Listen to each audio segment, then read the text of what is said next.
سلام دوستان عزیز، نوشین نیکفرجام هستم در تلویزیون عصر امروز، برنامه چهره ها و در برنامه خودم دانش و آگاهی. امیدوارم که هر جای دنیا که هستین خوب و خوش و سرحال و سلامت باشین. من امروز یک مهمون بسیار نازنین دارم، خانم میترا خورمیان. سلام هر شد. Wonderful to see you. Thank you. مرسی که اومدی عزیزم. Thank you for having me. مرسی. میترا یک خانومیه که اینجا بزرگ شده و انگلیسی برنامه‌مون رو باز اجرا میکنیم. از همتون عذر میخوام اگر براتون سخته، ولی چون که برای مهمون من انگلیسی حرف زدن راحت تره و مطالبی که صحبت میکنیم انقدر مهمه که من نمیخوام ترجمه بکنم، وقت برنامه رو میگیره. برای همین برنامه‌مون از حالا به بعد به انگلیسی خواهد بود. ایشون یه دونه شما کانترکتر هستن ولی عکاس هم هستند و بودن. فعلا تا اینجاشو بدونین. بقیه برنامه ما داریم راجع به یه برنامه من شروع کردم راجع به هوموسکشوالیتی که یه مقدار آگاهی بیشتر بدیم به مردم. در نتیجه با ایشون در این مورد صحبت خواهم کرد. بازم پوزش میطلبم اگر برنامه به انگلیسیه و شما ناراحت میشین. اگر دوست دارین راجع به این برنامه ها به فارسی صحبت بشه خواهش میکنم که به ما خبر بدین. خیلی ممنون. So میترا جون welcome. Thank you. Thank you again. سعی میکنم که فارسی نه صحبت کنم. it's okay. Don't worry. Okay. They're gonna forgive me. Okay. Anyway, I've known you, what, 15 years? I think it's been 15 years. Okay. Before I read your bio, just to our audience, when I met Mitra at the party, I looked at her and I said, I know you. And we didn't know each other, but she looked like her sister that I had known through a family friend, family.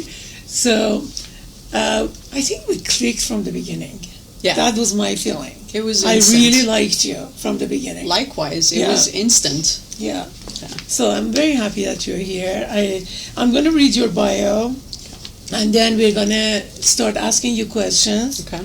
And my left eye is going to be tearing because I probably have makeup or something in it. So I apologize for drying my eye. Anyway, Mitra Khorramian began her creative journey behind the lens, using photography to capture time, texture, and human experience. I think you showed me some of your work before. Yeah. That same eye for detail and composition eventually found a new medium, construction. And I remember your dad was in that business too, right? My dad was an architect and he was a general contractor. Okay. Yeah. So with 27 years of hands-on experience as a licensed general contractor, she has built a career turning plans into built environments, managing complex job sites, coordinating trades, and delivering high-level residential projects. Over nearly 3 decades, Mitra has worked every layer of the industry, from learning the fundamentals in the field of running her own projects and building a respected name in a male-dominated space. That's extremely important, actually. Her path came with resistance and steep learning curves, but she navigated it with persistence, developing both technical expertise and a strong voice in the industry. Now, at 52, that you don't look like at all, Mitra is evolving her role. She is channeling her experience into mentoring and coaching women who want to become general contractors. She brings clarity to the licensing process, transparency to the business side, and real-world insight into what it takes to operate on a job site. Her approach is direct and grounded, focused on breaking down barriers building confidence and helping women translate interest in the trades into viable, sustainable careers. Whether someone is just starting out or preparing to step into licensure, Mitra meets them with practical guidance and lived experience. She's not just creating opportunities, she's helping women construct their own path forward. Amazing. Thank you. So, do you have classes or they just come to you as a coach or? No, I don't have classes. What I did was reach out to trade schools. Okay. Trade schools, and also just to put it out there, and I started getting some feedback and some interest, and I take it on one by one. Okay. It's not a group setting, it's not a class, it's really a space for you to come with me to my job sites, learn, get introduced, see the everyday stuff that happens on a job site. Because in a classroom or in a workshop experience, it's not tangible. Right. Construction is one of those things that you have to be in the field in order to learn it. Yeah. Or yell at them like me. Right before Hopefully we don't cause too much yelling. No. I have construction going on in my house, outside my house. So every day that I am in a rush to get out, they are blocking my garage. You know, it's I think as a female builder, we try, at least I hope, we try to be a little bit more conscious about what the homeowner needs and wants. So one of them would be not to park in your driveway or block you. Exactly. So tell me how it all started. And the reason that that Mitra is here today is because you go as a gay or a lesbian woman. Yes. So I'm going to ask her questions about her sexuality or tendencies or whatever after I hear how you all started everything from the beginning. Sure. Going into, from photography to construction and all that. Okay. All right. Here we go. So what happened? You were doing the photography for how many years? I was doing photography for a number of years. It's way before the iPhone. So I loved doing photography. With real cameras? With real cameras, real film. I was printing my own photographs. Me too.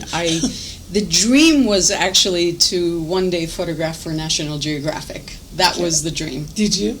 No, I did not. But I took some great shots. Okay.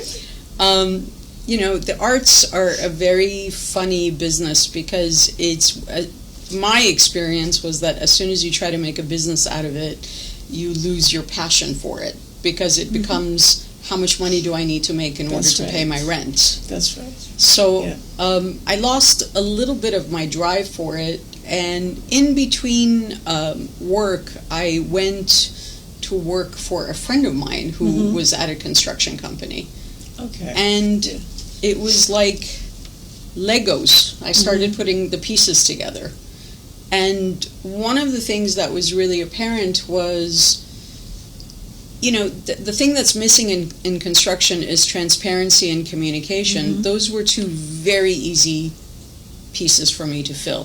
So as long as you're communicating to the client and as long as you're transparent, then it was just easy to figure out. And the other thing was that, when I mentioned that to my father, he said, absolutely not. You please do not do this. This is the last thing that you want to do. Right. So that even inspired me more because I wanted to prove that I could do it. That's right. But you never studied architecture or anything? I don't do architecture. No, but you didn't study anything in that? No, I studied communication. Okay. With a minor in journalism. And life led me in a different direction. So, did you work with your dad eventually or not? I eventually worked with my dad, which I think it was one of the single greatest experiences because it molded the two worlds together. You know, the architecture and construction, they're hands-on. It's an old world trade, if you will. And I think bringing me into it with the technology and with the way I wanted to go about it, and with him giving me that foundation to learn, was one of the best experiences of my life. We fought, we definitely fought, but it was respectful. It was mutual. It was an understanding that we're both trying to bring together two very different worlds. And you were successful. Yes. Yeah.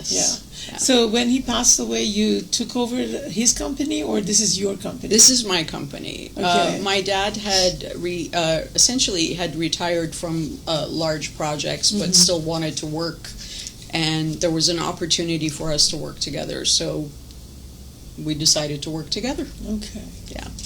I really liked your dad too. He was a good and guy. And your mom, I love her. Thank you. So let me ask you some questions about your sexuality. Sure. So, in a culture where family reputation and community perception carries so much weight, what did you feel you were risking when you came out, and what, if anything, did you feel you might lose?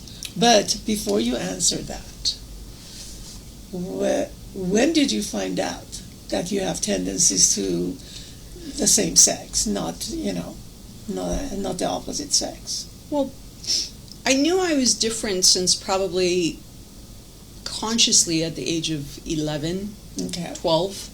I knew there was something different about me, but I just didn't have context to say that I'm gay or I'm not or any of that. I didn't have that language. I didn't have that upbringing.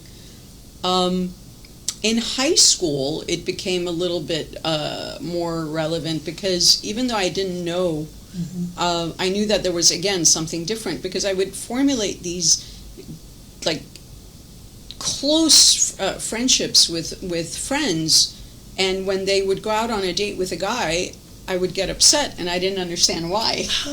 Okay.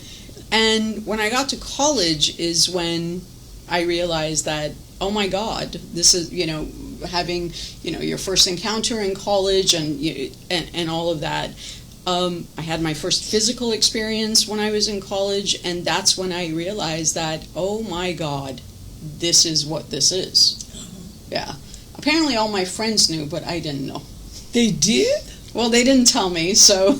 Okay. Because it's such a personal passage to go through. Yeah. Yeah.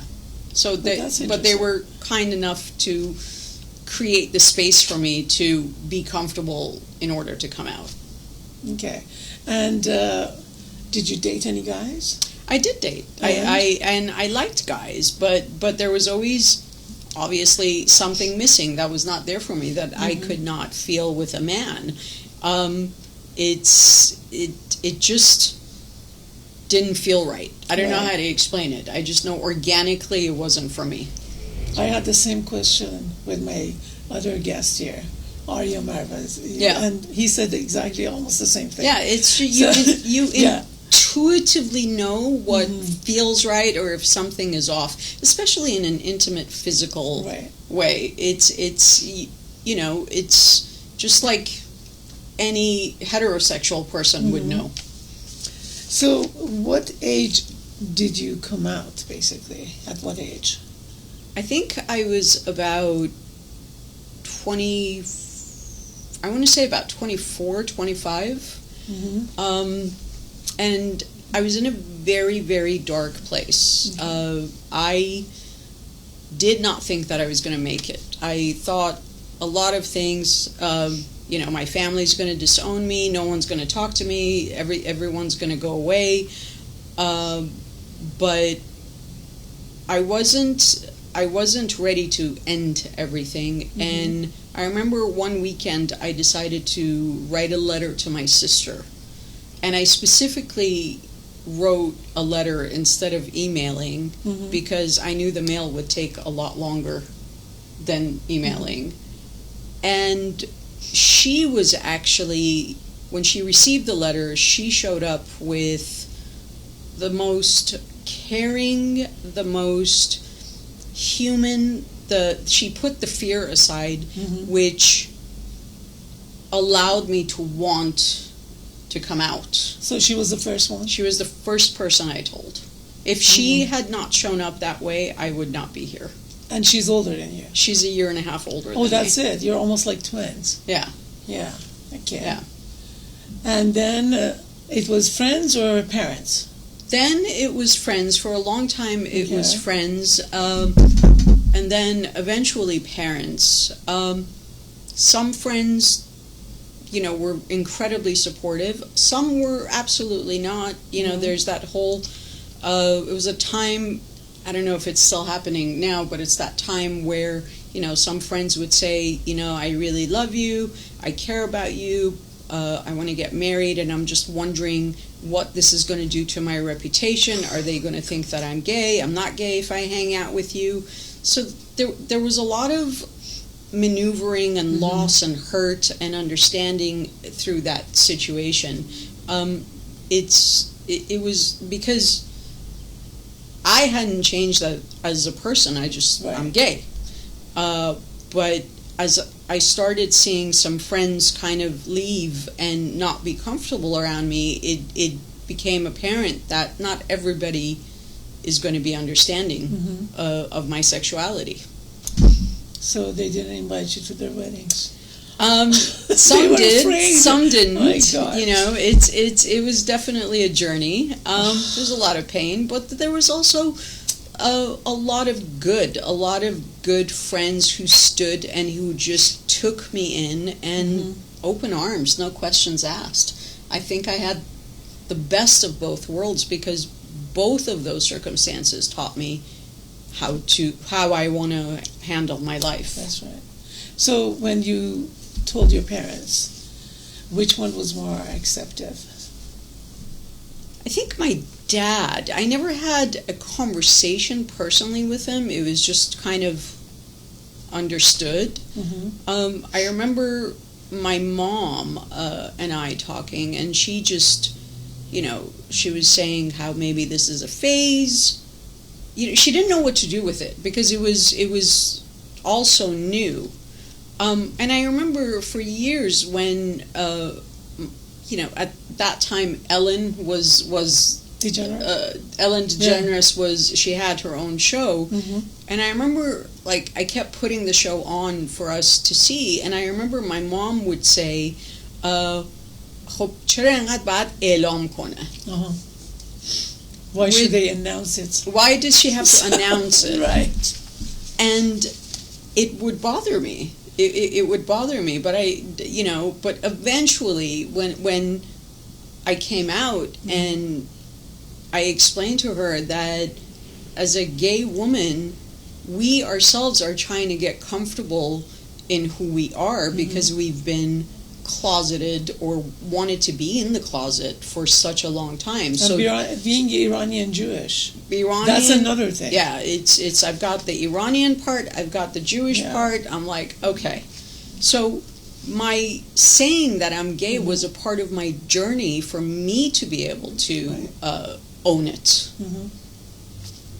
But to their credit, my mom and dad sought the help of workshops, therapists, whatever that they went through in order to support me. And I never heard of that, actually, in our culture. That, yes, they had a hard time with it, but to their credit, they went and sought help in order to learn how to support me. This is amazing. It is amazing. Yeah, because as I told you before the program, I am invited to go to a support group next Monday. Yeah. For parents. Yeah. And they have been doing that for a few years.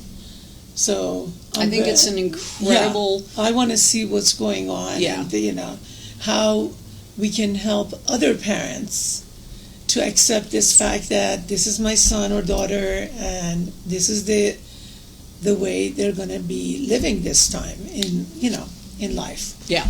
Because our love for our kids is not going to change. because of their sexuality, I hope. Correct, and there are some stories that I heard. Yeah. It's. I think I consider myself as one of the lucky ones. Mm-hmm. Had it not been for my sister, had it not been for my parents, I wouldn't stand here so confidently. Right. Did your sister ever say that I knew something was different with you, or no? Nothing. No. She just my friend said it, not my sister. She just blindly accepted it, which is a testament to her compassion and understanding. Yeah, and I know she has older kids right now. Correct. Because her kids are my kids' age. Yeah. And how did you come out to the kids? I didn't come out to the kids. They just knew. Okay. It was just an understanding in our family. I never made an announcement to my niece and nephew, but if it came up in conversation, I didn't hide it. Okay. Are you in a relationship right now? No, I'm looking. Again? I'm looking. Whoever I bring to this program is looking, so it's like, should put us all in the same room and see what happens. It's so interesting. But if or when you were in a relationship and you were going to your sisters or they were coming to you and you had a lady there instead of a guy, a man, did you have to explain, or they just accepted it as... I was very open. They were open. I had a girlfriend, an ex-girlfriend, who came with me to a couple of weddings, Shabbat dinners. She was very much integrated into the family. I mean, what's interesting is that I learned that all my parents and all my family wanted was for me to be with a good person with a solid foundation. Nothing was different than any other person. It was very much integrated and not hidden, but it took a while to get there. I wouldn't just bring anybody home. It had to be the right person. I don't, unless I'm serious about someone, I don't take them home. No, of course. Yeah. It's just like these days everybody a lot of people, couples, they live together. So, yeah. I'm very much, it's funny, I'm very much a traditionalist. I'm a very traditional girl that way. So you're not going to move in with your girlfriend or partner unless there is... Unless I know I'm serious. Yeah. I'm not just going to move in. Okay. No. It's just not, it's not that I don't believe in it, it's just not me. Okay. All right. Good to know. For people who are available. So let's go now to the question. Yeah. In a culture where family reputation and community perception carry on so much weight, what did you feel you were risking when you came out, and what, if anything, did you think that you were going to lose? I thought I was going to lose my family and friends when I came out. It wasn't... like I said, I was in a very dark place. Right. I thought I was going to risk everything to the point where there were moments where I thought I was going to end my life. Thank God, I didn't. I risked everything in order to be able to breathe. Because there came a time where I'm like, okay, the worst case scenario is that everyone around me will be gone, but at least I could breathe. Right. So that was the jump that I had to make. But thankfully, it turned out okay. And it wasn't it was hard, but it wasn't the mountain that I had created for myself. Right. Yeah. It's usually like that. Just like everything. Right? We make everything so much bigger. It's a lot bigger in my head than what it was, even though it was big. It is very big, but we all have the tendency to torture ourselves much more by thinking too much or being worried about what is such and such going to think, what am I going to do? These are all us. Yeah, and I think, my mom had said once that your worst case scenario that you could think of is not as bad as what happens in reality. That's true. That's what eventually got me through that. That, okay, the worst case scenario for me is that I'm going to lose everything and everyone's going to be out of my life because they never want to see me again. I'm like, okay. Was there any time that you were like ashamed, or like you didn't want to go somewhere because you felt, oh, I don't want to go there because they're going to have judgment, or anything negative that comes to your mind? They're ashamed as far as who I was, no. But ashamed that I was different is something that I, had to deal with. I didn't want to be different than anybody else. But you're not different. Now I know that. Yeah. Yeah. I mean, we talked about it on the phone too. It's like, no. But I could say this in hindsight. Yeah. It's the wonderful thing about getting older is that some wisdom comes along with it. God willing. Yeah. Some, not all. It was more of, I don't want to be different than everybody else. If my friends are behaving this way, if my cousins are behaving this way, I want to fit in. And I simply didn't fit in because of a number of things. And that's what I was trying to hide. I wanted to fit in. What are the number of things, if you can give us a couple examples? What do you mean? That you said, by a number of things that you felt that you I'm very I'm very much a person who likes to talk and debate and talk politics and stuff like that. I'm very open about my sexuality and like having those hard conversations. I'm very much a person who likes to have a good time and kid around, and the circle of friends that I had at the time was very much, and it's also the age group, was about, okay, we're going to go out on dates, we're going to, khasegari, this, that, and I was not in that. I was not a part of that world. So there were differences that caused separation between my Persian friends and myself. I had my American friends, but with my American friends, there was, I love my culture. I love being Persian. I love my Jewishness. And I wanted to hold on to that, but the worlds didn't fit at that time. So we had to just kind of go our separate ways and then come back 20 years later, which is where we're at now. So, I mean, going back to your friends, from how many years have you been out? 20 something? Yeah, over 20 years.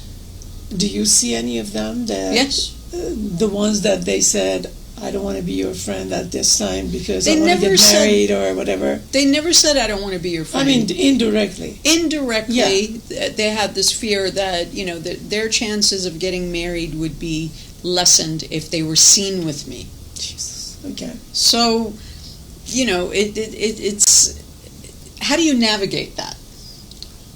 And it would actually... The very close-mindedness of, unfortunately, some cultures, or some families. I cannot say it's culture. It's some families are really, really thinking that way, and I can be sure that if they have any kind of different tendencies in sexuality, they probably wouldn't be able to come out. Probably, but I took that.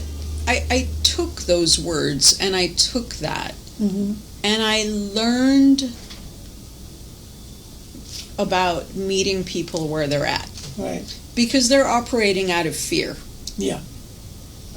Yeah. So, and like I said, this didn't happen overnight. I didn't instantly know that, so-and-so is just operating out of fear and I'm going to love them anyway. I had my resentment. I had my ups and downs with it. I spent many times crying and talking to therapists and all of that.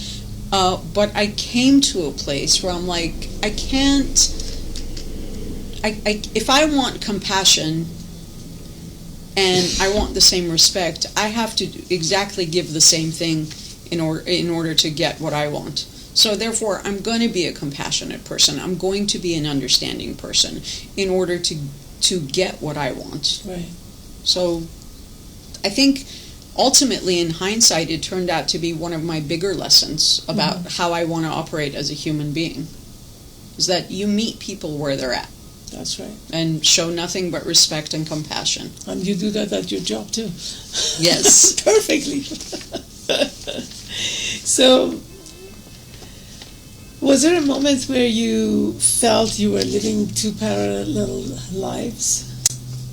Absolutely. Yeah. One for the community, one for yourself, or what did that split feel like internally? That should be difficult. It was Very really difficult. it was really difficult. Yeah. I mean, definitely, for a while I was living two parallel lives. I was dating men, but I knew deep down that nothing was going to come out of it. I like men. I enjoy my company with them, but I knew that this is not for me. I remember one gentleman who I dated, who is, the loveliest man I actually dated. And things were getting a little serious between us, and that's when I started freaking out internally.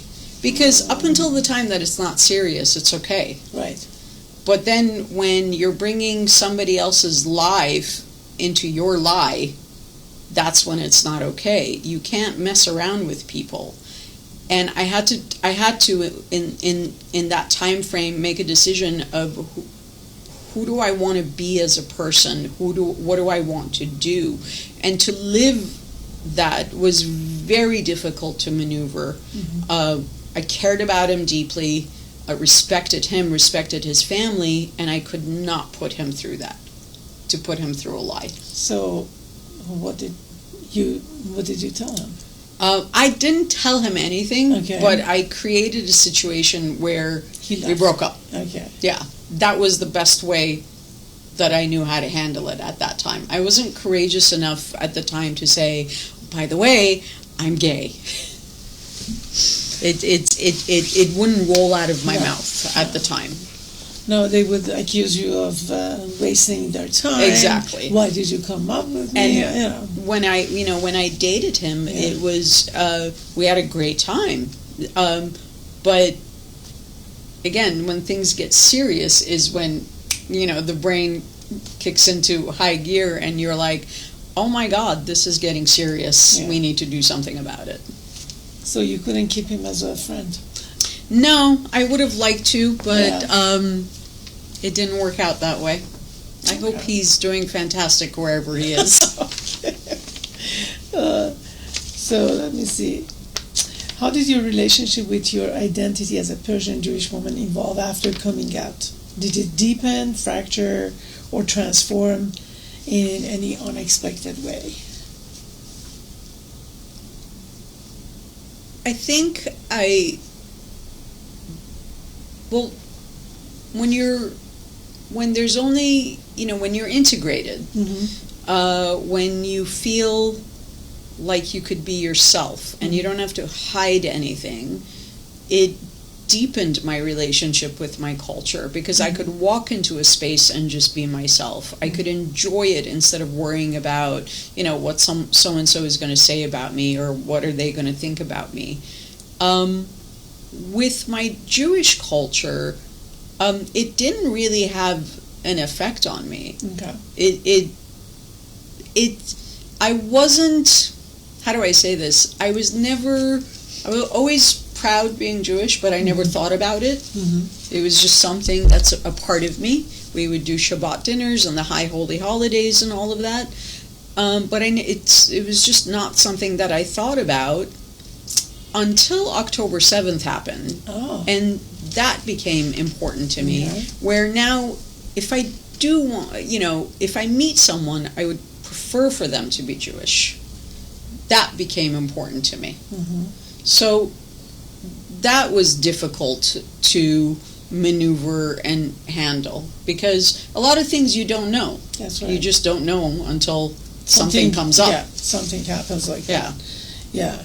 It's tough. It's very tough. I know. But It's, people have their opinions too, but it doesn't mean that we can live as a couple. Exactly. It's going to be very difficult. And there's a lot of like labels in our community. There's are you Jewish? Are you not? Are you Republican? Are you Democrat? Are you gay? Are you straight? Are you this? Are you that? I don't know if this is a generational thing. I don't know if this is just age. I don't like labels. Right. I think the more labels we have, the more it takes away from our oneness. That's true. So at the end of the day, I think we're all just human, and we just want to be under one umbrella. I know it's going to take a lot of time to get there, but we're getting there. I mean, the differences I see in the Persian Jewish community between now and 25 years ago is significantly different. So I'm proud of that. I get to see a generation that is coming up that is just there and living their best life, and they're doing great. Are there people that don't accept it? Sure, absolutely. There will always be people that don't accept it. But the fact that we've come this far and I get to witness it is such a joy, actually. That's true. I have a question about having kids. Did you ever want to have kids? I never wanted to birth a child, but I want kids.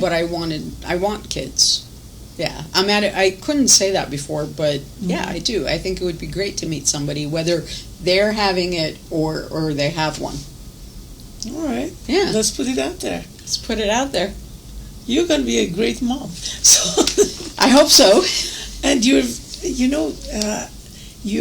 very talented. So I think any child would be really blessed to have a mom who is understanding, who is mature, who is artistic, who is talented, intellectual. Mature sometimes. I'm not always mature. All of us. Oh, yeah. So there is often silence around sexuality in Middle Eastern communities. What did breaking the silence cost you personally, and what has it given you that you didn't expect? I know that it gave you a lot of experience on how to deal with different people at their levels. And where they coming from. It gave me the foundation that I stand on now, which is transparency. In my business, in my personal life, I'm just say it. Whatever it is that you're feeling, whatever it is that you want to do, just say it. I work on clarity. Sometimes I might not know it in the moment, but that's what I like. So coming out was the foundation of me knowing that above all, clarity and understanding is everything. True. So let me go back to what you do, and it's a very male-oriented profession. Yeah. Construction. How many women are there? Not a lot. But it's what's interesting is that when I reached out to the trade schools wanting to train women, is that there are a lot more women that are getting into the industry than any other time before. Really? Yeah. I mean, I remember seeing my electrician is a man. My framer is a man. Everybody, I mean, I'm generally around 35 men all day long. And I remember seeing my first female electrician, and I was so excited. Oh, really? Okay. Yeah, so that part of it is a lot of fun. You're starting to see it a little bit. It's awesome to witness, 25 years of working in an industry and then finally seeing, hey, the stuff that you've dreamt of is coming to life. Is she straight or gay? She's straight. Okay, so it's just her interest. It's just not being in construction had nothing to do with, it's not a gay thing. No, it's not a gay thing. I mean, it's a very masculine thing. I mean, you're telling me that, I am thinking about how many people have come to my house, outside the house. I mean, I see them.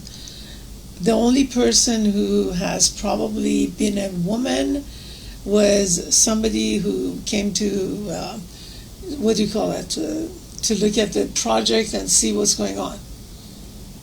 Yeah. That's it. Yeah, it's approve everything. It's maybe a project manager, maybe an architect. I don't even know what she was doing. But I think the trades are really, really interesting because we've always had this stigma that because it's a heavy duty, the lifting, the concrete, it's not what a woman does normally. Right. But do you do all of those? I did. I learned.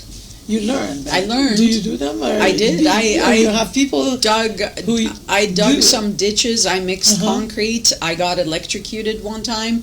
It was fun. It was like having 20 cups of coffee at the same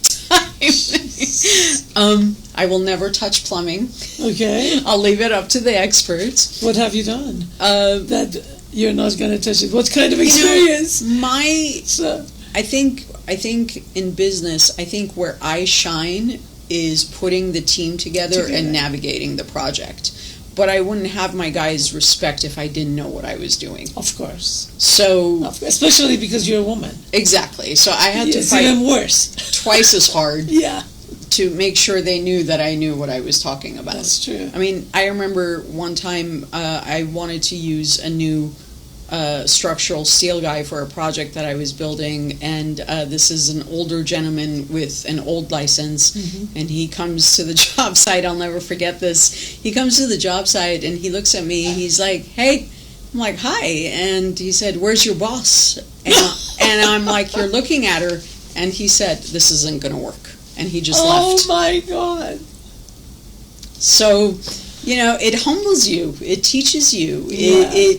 It puts you in a position where you fight for what you want. Yeah. And the same thing with my sexuality. I fought for what I wanted. And it wasn't easy. But it was worth it. So on the job site, are you really like macho, or you're very feminine and they just know who you are and they really respect you? They know who I am. They respect me. I don't show up macho. I don't show up feminine. I just show up. Okay. As Mitra. As Mitra. Right. They know Mitra. I don't, because I don't think that male or female thing has anything to do with it. It's about, if you know your stuff, they will respect you. That's true. Yeah. I'd like to think we live in a world where as long as I know my stuff, you'll respect me. I hope so. Yeah. I hope so. Yeah. I mean, I know so, but I hope so too. Because you never know, just like that gentleman. Sure. I mean, there will always be some people that will not accept it. But I mean, it's like my husband, he doesn't accept anybody who is not MD, a doctor. So PhD or this or that doesn't mean anything. So that's interesting. It's funny. I need to talk to him. I know. It's really funny. I mean, he was telling me something about, actually, this is off our subject, but the mentality is something that a lot of people do have. I mean, I don't have it, so I don't understand it. Sure. But like a physical therapist, I just found that actually it's funny that physical therapists, when they go to school for 3 days, they get their doctorate. I didn't know that takes 3 years. But somebody told him that if you have a problem, there's a doctor here, Dr. such and such, and he said, if she or he is not an MD, I don't believe that they're a doctor. I said, are you serious?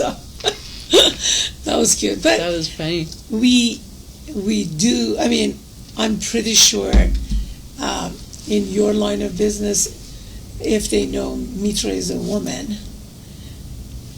they either are very curious to work with you to see what's a woman's touch on the on this job, or they say she's a woman, she's not a contractor, or or she cannot be in construction. I mean, the mentality of people around us is like this. Yeah, I was privileged enough to bid on a job with a Persian client, and I worked very hard to get this job. I won't forget this, and I didn't get the job. And I called him up. I'm like, just out of curiosity, I would appreciate the feedback. Was my price too high? What is the story here? He's like, no. Your price was in line with what I wanted. I'm like, so, what's the issue, if you don't mind me asking? He's like, I can't yell at you on a job site. I can't yell at a woman. Oh, that's not bad. Well, that's not bad. It is bad in the sense that... You're a woman. Well, no, it's bad in the sense of, why do you have to think that you yell at me? Why can't we have a conversation when something goes wrong? Probably because he's a power-hungry guy. So that's what comes back. It comes to me, and if he hires a man, he doesn't care, and he can yell.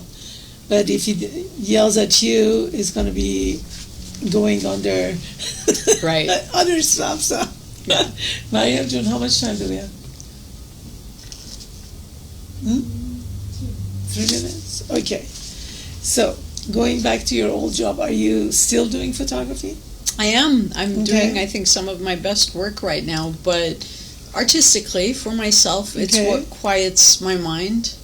It's so... Anything that's worthy for the National Geographic or not yet? Not National Geographic, but I am putting an idea together of doing a photography exhibit of phenomenal women.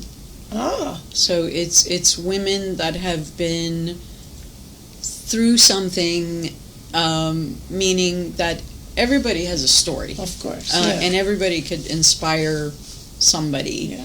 And as the years have gone by, I noticed that, our sofre, if you will, has gotten smaller and smaller.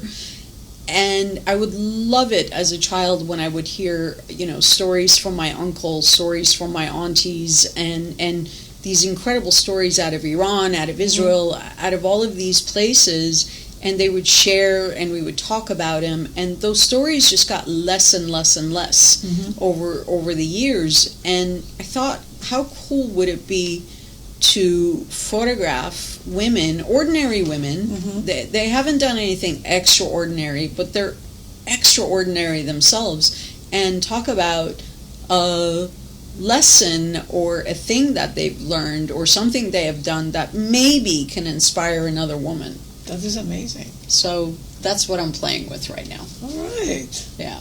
I'm looking forward to it. Maybe you'll be in it. Thank you. Phenomenal women. Thank you. There's another thing. Thinking about giving a photography book out, like of your work? No. Photography for me has always been something, the way I express myself when I didn't have the words. Exhibit, yes, but book, no. Okay. I don't know. I will be in that exhibit. Absolutely. Thank you so much. I think we're getting unfortunately, to the end of the program. But let's see if you can come back.